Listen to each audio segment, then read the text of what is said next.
To those who contend that Mr. Dulos' death reflects a consciousness of guilt, we say no.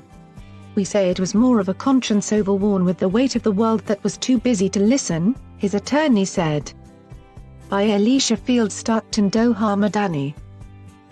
Fotis Dulos, the Connecticut real estate developer charged with murder in the death of his estranged wife, died at a New York City hospital after attempting suicide at his home on Tuesday, his attorney said.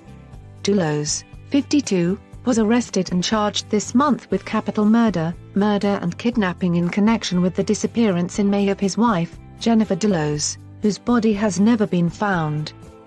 Norm Pattis, Dulos' attorney, told reporters Thursday that Dulos' family had arrived from Greece and had consented to donating his organs. Dulos' family is insisting on clearing his name.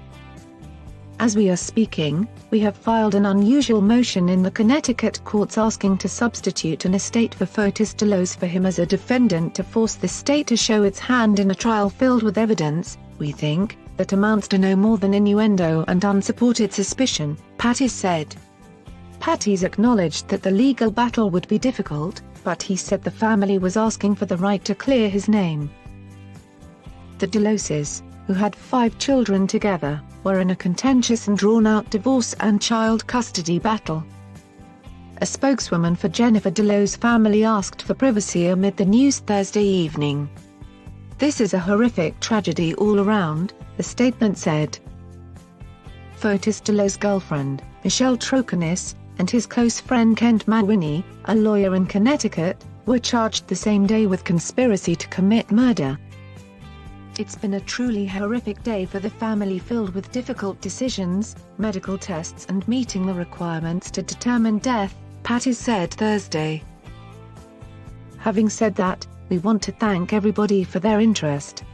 And as to those who contend that Mr. Dulos' death reflects a consciousness of guilt, we say no, he said. We say it was more of a conscience overworn with the weight of the world that was too busy to listen and that wanted a story more than it wanted the truth.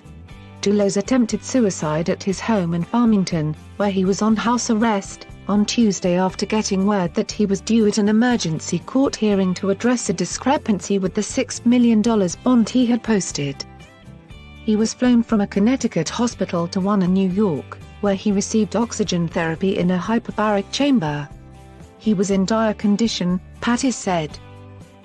The potential for a bond revocation was devastating news to Dulos, he said. Jennifer Dulos was last seen May 24 after dropping her children off at school. Fotis Dulos and Troconis were first arrested in early June and again in September in connection with her disappearance. He pleaded not guilty to various charges. Although police said they had evidence that proved that Fotis Dulos was lying in wait at his wife's home the day she disappeared, he said on NBC's Dateline in September that he had nothing to do with her disappearance and that he believed she was still alive. But investigators laid out evidence in multiple arrest warrants. They said his DNA was found mingled with hers in bags full of items, like zip ties, gloves, cleaning supplies and clothes, which he was caught stuffing into trash bins in Hartford, with Troconis, after Jennifer Dulos went missing. His DNA was also found in her home, along with her blood, court documents said. Dulos had also borrowed an employee's truck the day his wife vanished, and when he returned it, professionally cleaned, he told the employee to replace the front seats, investigators said. The employee did not. He gave the seats to investigators, who linked a blood-like substance on the passenger seat to Jennifer Dulos' DNA. Troconis admitted in August that she went with Dulos to have the employee's truck washed and detailed, the arrest warrants said. According to the warrants, when police asked her why she thought her boyfriend took his employee's truck for the $250 service, she replied, "Well, obviously. All the evidence says because. You showed me the picture of the blood in the door, it's because the body of Jennifer at some point was in there."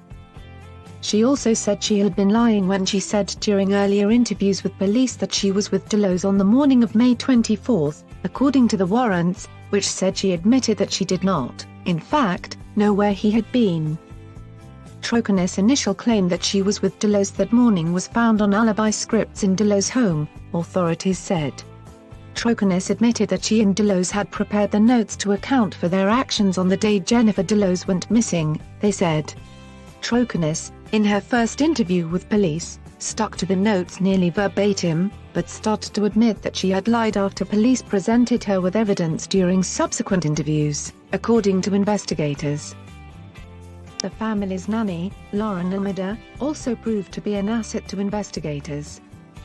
She told police that Dulos never entered his wife's home during a visit with their children on May 22, investigators have said, removing his excuse for why his DNA was found in the house. Almeida said that when she went to the house on May 24, she found Jennifer Dulos' handbag on the floor and an uneaten granola bar and a cup of tea on the counter, investigators said.